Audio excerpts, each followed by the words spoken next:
which we need to strengthen, which we need to engender. And that is really what has brought us here. And we are really privileged to have great South Africans in the mix. As you said, you'd like to see them as well. And I brought you a really fantastic golf book. Weighs 14 kilograms. Oh, that sounds good. And it showcases the golf courses in our country. Johan Rupert wrote preface, so did Annie Els. And I want to showcase our golf courses. You might remember when I spoke to you and we spoke about golf, you said I should start practicing. And I've started practicing, President, so I'm ready. But let me end just the introductory remarks by thanking you. You may not recall that 5 years ago I spoke to you during the COVID period. Right. And it was at a time when the whole world was going through a really cathartic moment. Right. And we asked for assistance, and you were able to assist us with respirators.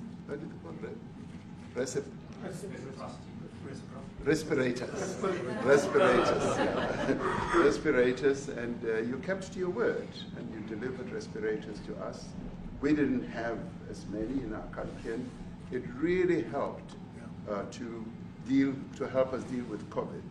So I'm here also to say thank you and to thank the people of America for having helped us during a really difficult time. Being the small economy that we are, we needed help from around the world. And you were there to provide that. So thank you very much. I remember the call. Yeah. We sent 150 respirators. We became the respirator king. We started making them. Nobody had them.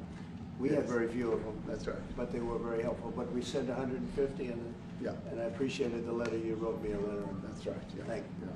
Well, I appreciate that very much. Thank you very much for that. It really touched my heart after I spoke to you, and you delivered. So, great honor. Thank you very much indeed. Yeah. Any questions, please? Mr. President, you welcome white Afrikaner refugees here. Can you explain to Americans why it's appropriate to welcome white Afrikaners here when other refugees like Afghans, Venezuelans, Haitians have all had their protected status revoked? Well, this is a group, NBC, that is truly fake news. They ask a lot of questions in a very pointed way. They're not questions, they're statements. We've had tremendous complaints about Africa, about other countries too, from people. They say there's a lot of bad things going on in Africa, and that's what we're going to be discussing today.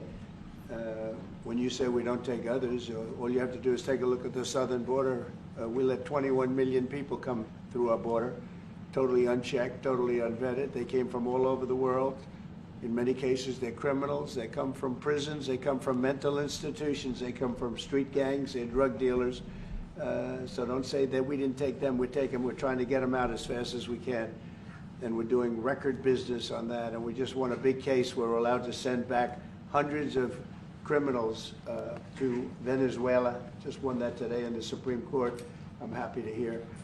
But we do have a lot of people are very concerned with regard to South Africa, and that's really the purpose of the meeting, and we'll see how that turns out. But we have many people that feel they're being persecuted, and they're coming to the United States. So we take from many locations if we feel there's persecution or genocide going on. And we had a lot of people. I must tell you, Mr. President, we have had a tremendous number of people, especially since they've seen this. Generally, they're white farmers, and they're fleeing South Africa, and it's a very sad thing to see. But I hope we can have an explanation of that, because I know you don't want that. It's a kind of a different meeting. Normally we have meetings, we talk about trade, and we'll be talking about trade and other things. But that certainly will be a subject that comes up. Yeah. Yes, please. Brian? Thank you very much. I'd like to get your thoughts on Letitia James. Director Polte, according to him, Letitia James says that the alleged mortgage fraud was simply a mistake. I want to get your thoughts on that. She put down that her father was her husband in order, and this is very similar to, I guess, the false attacks they had on Well, I don't know what it is currently, but Letitia James, who's the Attorney General of New York State, it seemed, I'm not involved in that at all. I know it's being handled by various groups, I guess, but it's major fraud, mortgage documents, and fraudulent everything. I think she said the father was her husband, which she had to have a husband, or so she chose her father, and she put it down, and she's had didn't she sign in Virginia, yet she said she lived in Virginia, yet she's the New York State Attorney General. She did that for tax reasons, so she could take advantage of taxes. And she had the wrong number of units. She had a much different number, which wouldn't have allowed her to qualify and scam the government. So I don't know. I think she's very bad for New York, but I really don't know too much about it, but I appreciate the question. Thank you very much. Yes. Mr. President, I was going to say for you to be convinced that there's no genocide. Please. Thank you, Mr. President. So May 25th will be the celebration of Africa Day, which pretty much a lot of celebration will be taking place around the world, including here in the United States. What is your message to the entire African continent, African people in this important occasion?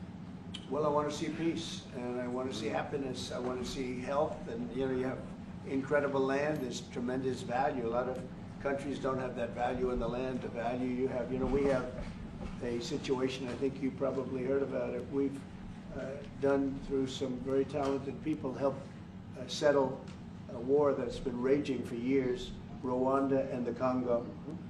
And I think we've done it. Believe it or not, I think we've done it. And could you just say a few words about that, my friend? Yes. A couple of weeks ago, they signed, the two parties signed a declaration of principle in which they agreed on the way forward. And they have both submitted draft peace agreements, and we have put together one that incorporates both of their suggestions, and we've given it to them. So we're in the process of finalizing Looking this. good, right? Looking very good. No, we have to thank you for even those efforts, because the African continent, particularly SADC, our Southern African Development Community, has for years been seeking to foster peace in the Democratic Republic of the Congo. So all efforts, including those from outside the continent and inside the continent, are really worthwhile. We are removing our troops from there so that peace can then prevail in that whole area. And we hope that with the support of the international community, we will really have peace in that area. It's so vital, it's so important for the whole region. Well, we sent our people there, and I think we did a very good job, as headed by my friend, and that was great. That was great. I mean, I'm just hearing phenomenal reports, because all I'm hearing is death, and they're chopping heads off, and it's horrible over there. And it was really brave of you to go there, and I really appreciate it. And it looks like we have something very, very substantial. We also talked about trade with them in terms of rare earth and all, but really more for it's like, if you take a look at what we just did with Pakistan and India, we settled that whole thing, and I think I settled it through trade. We're doing a big deal with India, we're doing a big deal with Pakistan, and they said, what are you guys doing?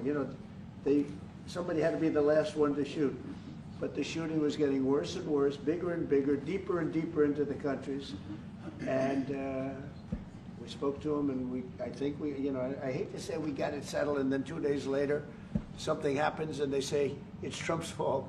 But Pakistan has got some excellent people and some really good, great leader. And India is my friend, Modi. Modi? And he's a mutual friend. Yeah, yes. He's a great guy. And I called them both, and we just did something good. We're trying to settle Russia, Ukraine. Spoke with President Putin for 2.5 hours the day before yesterday. I think we made a lot of progress, but that's a bloodbath. 5,000 people are being killed a week, 5,000 soldiers a week, not including people in cities and towns that are also being killed. So we're trying to help. And it doesn't affect us. It's not our people, it's not our soldiers, it's Ukraine and it's Russia, but if we can save 5,000 souls, we'll do it. You know, we're pretty good at it. But that's a bad situation. That is a really bad situation. Well, you'll recall when President Zelensky was coming to South Africa, that's when I spoke to you. That's right. We both agreed that we need to push the peace message so that there can really be peace. And we've been involved in the Ukraine-Russia conflict for quite a while. Through my Minister of State Security here, we've been dealing with them, the exchange of children who were taken away, going through names and addresses and all that. So we've been invested in that whole process as well. And the moves that you're making are fully supported by us because we would like to see the end of that war.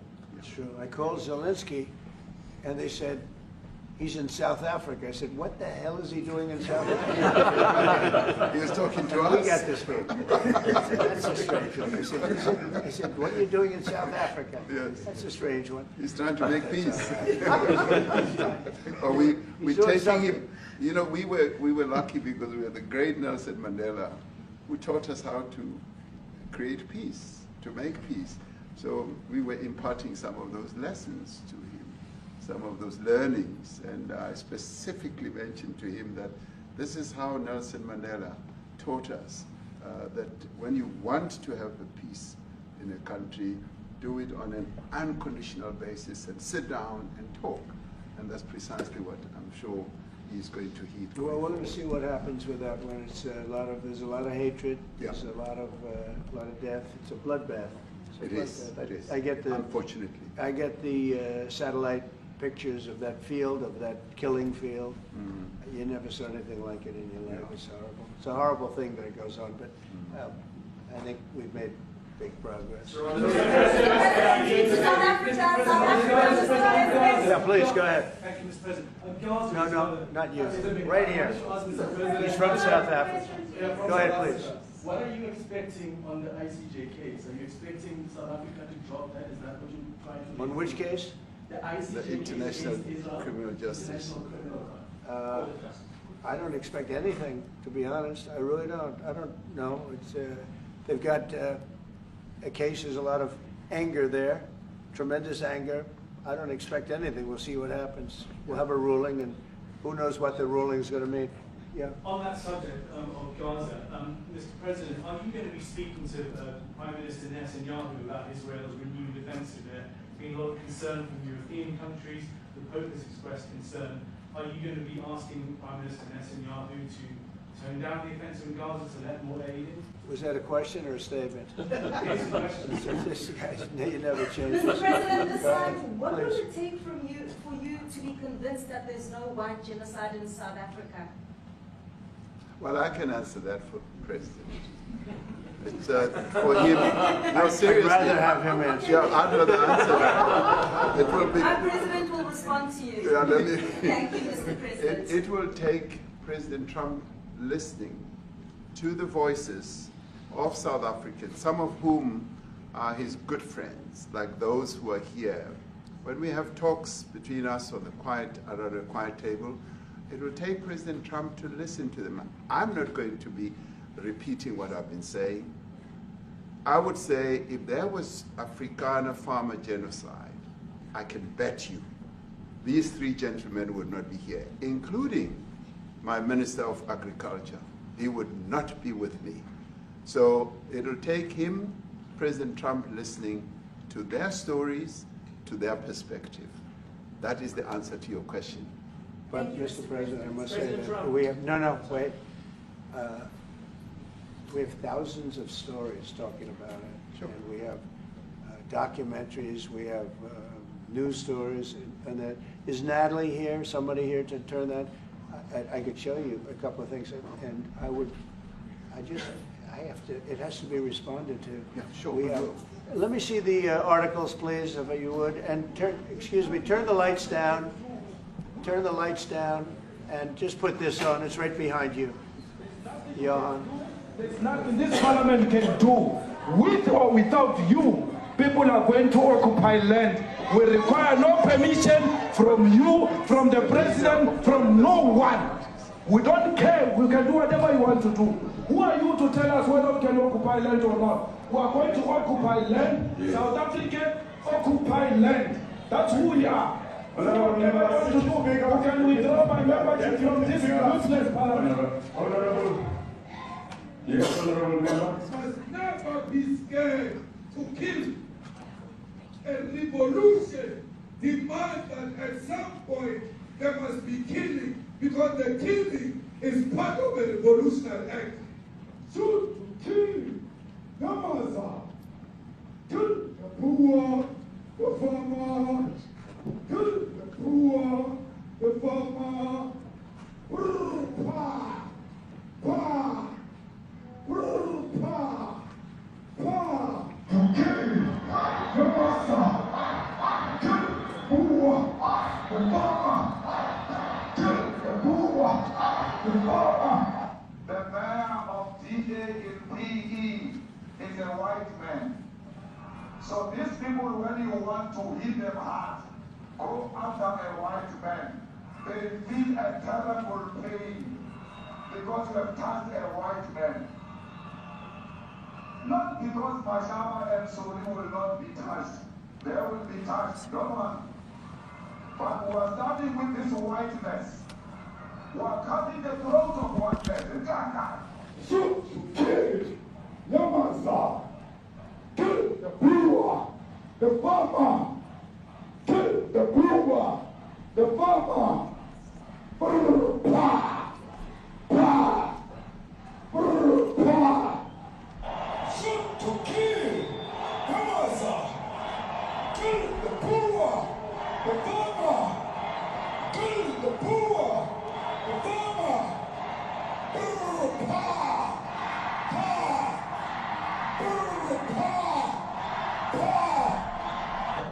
I don't know what's going to happen in the future. I'm saying to you, we have not called for the killing of white people, at least for now. I can't guarantee the future. Yeah, but I mean, do you understand somebody watching that, especially as it gets shared on Twitter, they freak out. It sounds like a genocidal.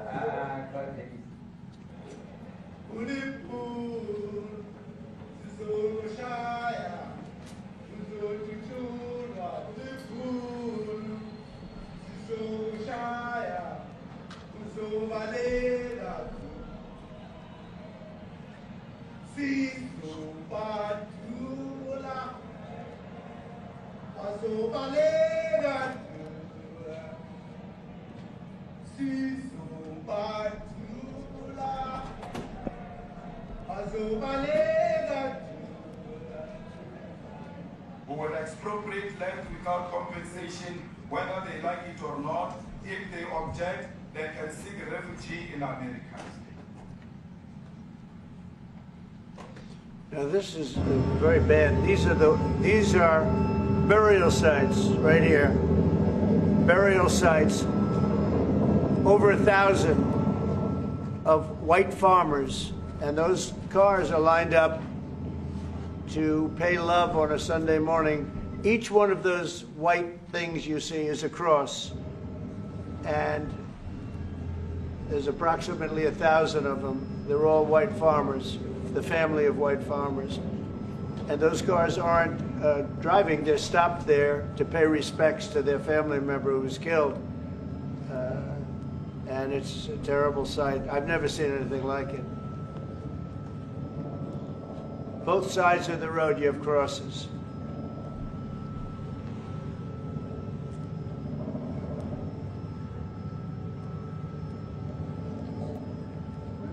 Those people were all killed. Have they told you where that is, Mr. President? No, I'd like to know where that is, because this I've never seen. I don't. Okay. I mean, it's in South Africa. That's what. We need to find out.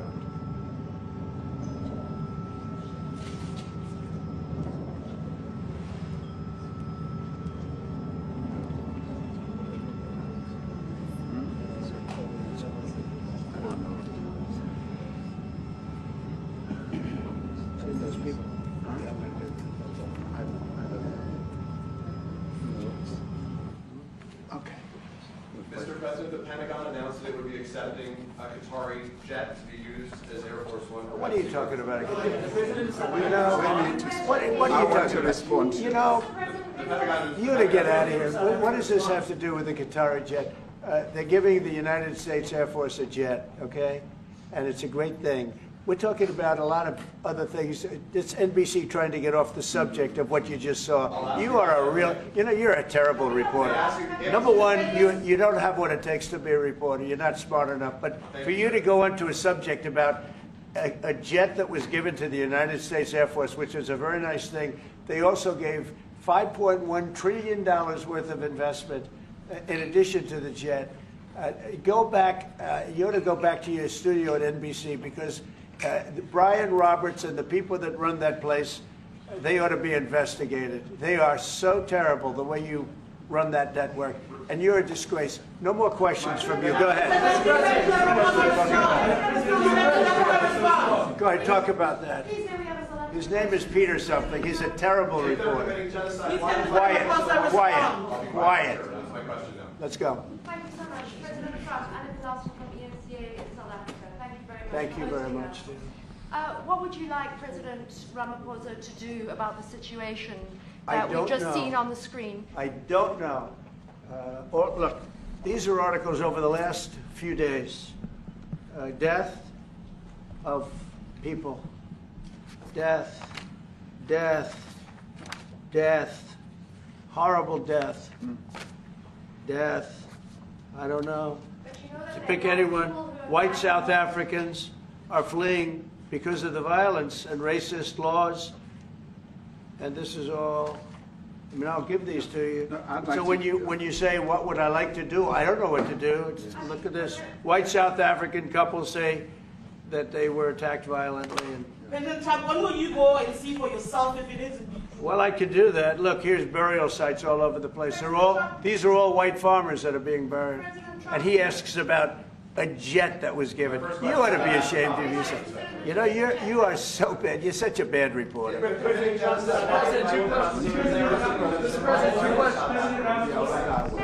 please, President Trump? Mr. President This Trump, is one after another. This family was wiped out. I'm just looking.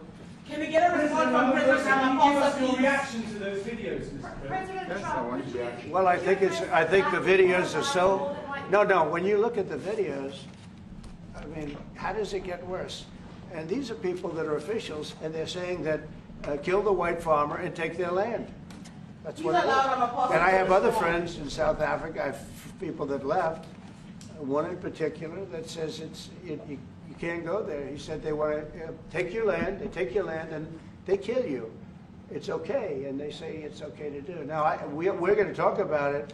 But this is a tremendous look. This is a story recent. These are all people that recently got killed. Yeah. And I don't know how it can get any worse. These are and you know, the men that you saw, the people that you saw in that movie, those are officials. Those are people that were in office. They had one march, they had a dance in your parliament, whatever you may call it, legislature. Well, and let me it was clarify that. terrible. Yeah, Let me please. clarify that because what you saw, the speeches that were being made, one, that is not government policy. We have a multi-party democracy in South Africa that allows people to express themselves, political parties to adhere to various policies, and in many cases, or in some cases, those policies do not go along with government policy. Our government policy is completely against what he was saying, even in the parliament. And they're a small minority party, which is allowed to exist in terms of our constitution. But you do allow them to take land. No. You do allow them to take land. Nobody can and then take when land. they take the land, they kill the white farmer. And when they kill the white farmer, nothing happens to them. No, there is Nothing happens to There them. is criminality in our country. People who do get killed, unfortunately through criminal activity, are not only white people. Majority of them are black people. And we have now The been farmers are utilized. black. The farmers are not black. We I don't now- say that's good or bad, but the farmers are not black. And the people that are being killed in large numbers, and you saw all those grave sites, and those are people that loved ones going, I guess on a Sunday morning, they told me, to pay respect to their loved ones that were killed. Their heads chopped off, they died violently. And, you know, I mean, we're here to talk about it, and I didn't know we'd get involved here. But I will say this, that if the news wasn't fake like NBC, which is fake news, totally, one of the worst, ABC, NBC, CBS, horrible. But if they weren't fake news like this jerk that we have here, if we had real reporters, they'd be covering it. But the fake news in this country doesn't talk about that. They don't want to talk about it, but now they have to talk about it. But they won't. This won't even be a subject. They'll have him talking about why did a country give a free, think of this, why did a country give an airplane to the United States Air Force? Okay, the United States, not to me, to the United States Air Force, so they could help us out, because we need an Air Force One until that's Air Force One, it's being built. 2 of them being built. But Boeing's a little bit late, unfortunately. So why did they give us a plane to the United States Air Force? That's what that idiot talks about after viewing a thing where thousands of people are dead. I'm sorry, I don't have a plane to give you. I wish you did. I'd take it. I would take it. If your country offered the United States Air Force a plane, I would take it. Okay. But coming back to this issue, which I really would like us to talk about, and talk about it very calmly. We were taught by Nelson Mandela that whenever there are problems, people need to sit down around a table and talk about them. Well, there are and this is precisely what we would also like to talk about, including, of course, trade matters, investment matters. So the issues that concern you as the United States. Those are all recent. Those are all deaths. Yeah, in many ways, I mean, one should say you are a partner of South Africa, and you are raising concerns, and these are concerns that we are willing to talk to you about. Let me just add quickly, you know, the criminality that we are experiencing in our country needs quite a lot of technological capability. And in one of our areas in South Africa, we're using US technology, which is able to, in many ways, identify where shootings are happening and all that. And I'd like to talk about that, because there is support that we can get from you as the United States to help us deal with all these acts of criminality. And that is what I believe partnership is all about. And we are here as a partner so that we can help each other whenever there are challenges. So I'd like us to discuss it, and of course outside of the media, so that we sit down and have a really good discussion that will lead to good outcomes. Are there any other further punitive measures that could be in place should you not be satisfied that South Africa is fixing some of the very bad things, in inverted commas, that you tweeted are happening? Well, there are a lot of bad things happening in many countries, but this in particular has been very, very bad, and